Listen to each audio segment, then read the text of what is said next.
Kuwait के अंदर नए लेबर वर्कर्स जो भर्ती करने थे उनको लेकर खबर है। और कुवैत के अंदर नए लेबर वर्कर्स किस टाइप से किस तरह से भर्ती करेंगे उसको लेकर बड़ी खबर आई है, जिसमें कि बयान आया है। जो सेक्रेटरी जनरल है डेवलपमेंट काउंसिल के, खालिद महदी, उनकी तरफ से कहना है कि सबसे पहले तो लोगों को ये पता होगा कि पहले मई में ऐलान किया था लेबर भर्ती के लिए, स्कूलों में साफ सफाई के लिए चाहिए था, उनके लिए भी खबर है। सबसे पहले खबर है कुवैत के अंदर, इन्होंने कहा है, खालिद महदी ने कहा है कि कुवैत के अंदर जो लेबर वर्कर्स अभी ज़रूरत है, और कुवैती लोगों का भी कहना है कि इसमें लेबर वर्कर्स स्मार्ट सिस्टम के थ्रू भर्ती किया जाए उनको, नए लेबर वर्कर्स को, चाहे किसी भी फील्ड में चाहिए, प्राइवेट सेक्टर के अंदर तो स्मार्ट भर्ती करनी चाहिए, जिससे कि लेबर वर्कर्स की कमी ना हो और एक तरह से एक्सपीरियंस वाले आए तो लेबर की जो कमी है वो पूरी हो जाएगी। एक तरह से ढांचा सही होगा, डेवलपमेंट करना होगा लेबर को लेकर, क्योंकि बिना एक्सपीरियंस वाले लेबर आते हैं जिससे कि ज़रूरत ज़्यादा होती है, तो एक की जगह दो लेबर लगते हैं, और वो भी बिना स्किल्ड वाले, ना ही उनको कोई एक्सपीरियंस होता है। जिनको एक्सपीरियंस होता है जिस काम का, उसी में भर्ती किया जाए। स्मार्ट लेबर सिस्टम भर्ती करनी चाहिए जिससे कि आसानी हो लेबर भर्ती करने में। उसी कंट्री से भर्ती करते टाइम ये देखना होगा, इस टाइम से एक तरह से मैकेनिज्म तैयार करने के लिए कहा है पूरा। उसके बाद में भर्ती होगी और फिर लेबर आएंगे कुवैत में, तो लेबर अच्छे से काम करेंगे और वापस,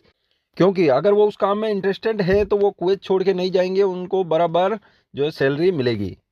जो लेबर वर्कर्स जिस काम को नहीं जानता उस काम में वो काम करते हैं तो फिर उसमें मन नहीं लगता, और धीरे धीरे फिर वो छोड़ते हैं, दूसरी जगह काम पर जाने की कोशिश करते हैं, जिससे कि लेबर मार्केट बिगड़ता है। सबसे ज़्यादा अभी ऐसे ही पकड़े जा रहे हैं जो लेबर वर्कर्स इधर उधर काम कर रहे हैं, एकामा उनका उस काम का नहीं है।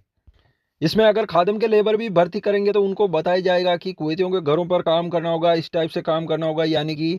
गाड़ियां साफ करनी होगी, घरों में कुछ छोटे मोटे काम करने होंगे। अगर औरतें होंगी तो उनको बताया जाएगा कि खाना बनाना है, वहीं पर काम करना होगा, दूसरी जगह काम नहीं कर सकते, इस टाइप से। अभी बहुत सौ को ये पता नहीं चलता, कुवैत में आने के बाद पता चलता है कि वीज़ा किस काम का था। खादिम वीज़ा था 20 नंबर, तो ये कुवैतियों के घर पे काम करने का था, या फिर कोई वर्क वीज़ा किसी कंपनी से दिया गया है तो उसी कंपनी में काम करने का है, ना कि बाहर काम करने के लिए।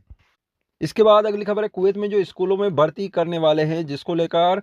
जो पहले मई के अंदर लेबर बुलाने के लिए ऐलान किया था कि नए लेबर वर्कर्स मई महीने में भर्ती करने, लेकिन इलेक्शन के चलते और कुवैत में पहले लेबर वर्कर्स को पकड़ने के लिए चेकिंग तफ्तीश काफ़ी तेज चल रही है, तो उसके चलते डिले हो रहा है लगातार। सबसे ज़्यादा इलेक्शन की वजह से हो रहा है, तो इलेक्शन कंप्लीट होने के बाद में हो सकता है कोई अनाउंस किया जाए स्कूलों में जो साफ सफाई वाले भर्ती करने हैं लेबर वर्कर्स, उनको लेकर। और जो नया मैकेनिज्म तैयार करना है कि लेबर वर्कर्स किस तरह से भर्ती करने हैं नए सिस्टम के तहत, जिससे कि कोई ना कोई मैकेनिज्म तैयार होने के बाद, कोई टीमें तैयार हो, उसके बाद ऐलान किया जाएगा। तब तक के लिए चैनल को सब्सक्राइब ज़रूर करें ताकि कुवैत की आने वाली ज़रूरी और इम्पोर्टेंट खबरें मिस ना हो।